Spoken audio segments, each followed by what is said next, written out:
संख्या 6, ग्यारसपुर के खंडहर, मध्य प्रदेश। सदियों पहले जब सम्राटों की सभाएं मंदिरों में लगती थीं और योगियों के तप से पत्थर भी जाग उठते थे, तब मध्य भारत के एक छोटे से स्थान ग्यारसपुर में कुछ ऐसा बनाया गया जिसकी गहराई को आज तक कोई छू नहीं पाया। गुफानुमा मंदिर जो ऊपर नहीं नीचे उतरता है, सीढ़ियां हैं पत्थरों से तराशी गई, समय से भी पुरानी लगती है और वो नीचे जाती है। ग्यारसपुर मध्य प्रदेश के विदिशा जिले में स्थित एक छोटा सा गांव, लेकिन इतिहास में इसकी गूंज बहुत बड़ी है। 10वीं शताब्दी में ये स्थान गुप्त और परमार वंश के अधीन था। यहाँ के मंदिर मालवा स्थापत्य कला के चमत्कारी उदाहरण हैं, लेकिन उनमें से एक मंदिर जो अब खंडहर है, आज भी कुछ ऐसा छुपाए बैठा जिसे समझना इंसानी समझ के बाहर है। मंदिर के प्रवेश द्वार पर पत्थरों में उकेरी गई प्रतिमाएं हैं और पास ही एक संकली गहराई की ओर जाती सीढ़ी। पहले लोग कहते थे नीचे एक तहखाना है जहाँ साधु तपस्या करते थे। फिर किसी ने कहा वो सीढ़ियां पाताल लोक की ओर जाती है,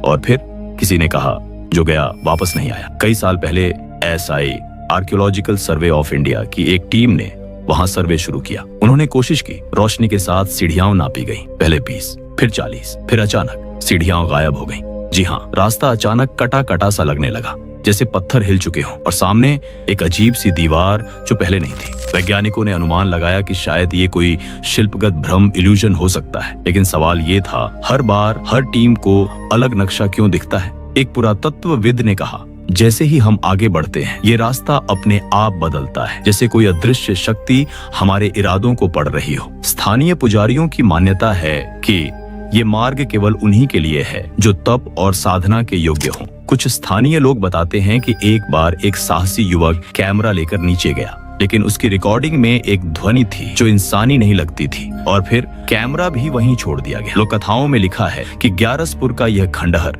एक तांत्रिक साधना स्थल था। यहाँ देवी देवताओं की मूर्तियां नहीं, ऊर्जा केंद्र स्थापित किए गए थे, और ये सीढ़ियां उन्हीं ऊर्जा के स्रोत तक ले जाती हैं, जहाँ मूल तत्व यानी सृष्टि का रहस्य छिपा हुआ है।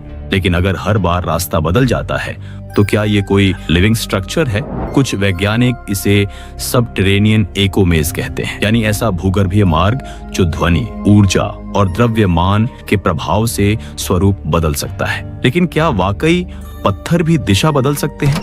आज इस खंडहर को सिर्फ दूर से देखा जाता है। कोई पास जाता है तो पहले वो सीढ़ियों को देखता है, फिर अचानक वो गायब हो जाती है और रह जाता है सिर्फ एक सवाल, ये नीचे कहाँ जाता है? क्या ये एक चेतन मंदिर है या फिर वाकई किसी और लोक का द्वार? ग्यारसपुर हमें ये सिखाता है कि कुछ खंडहर मिटे नहीं होते, वो सो रहे होते हैं, और कभी कभी वो जागते हैं तभी जब कोई उन्हें सच में समझना चाहता है।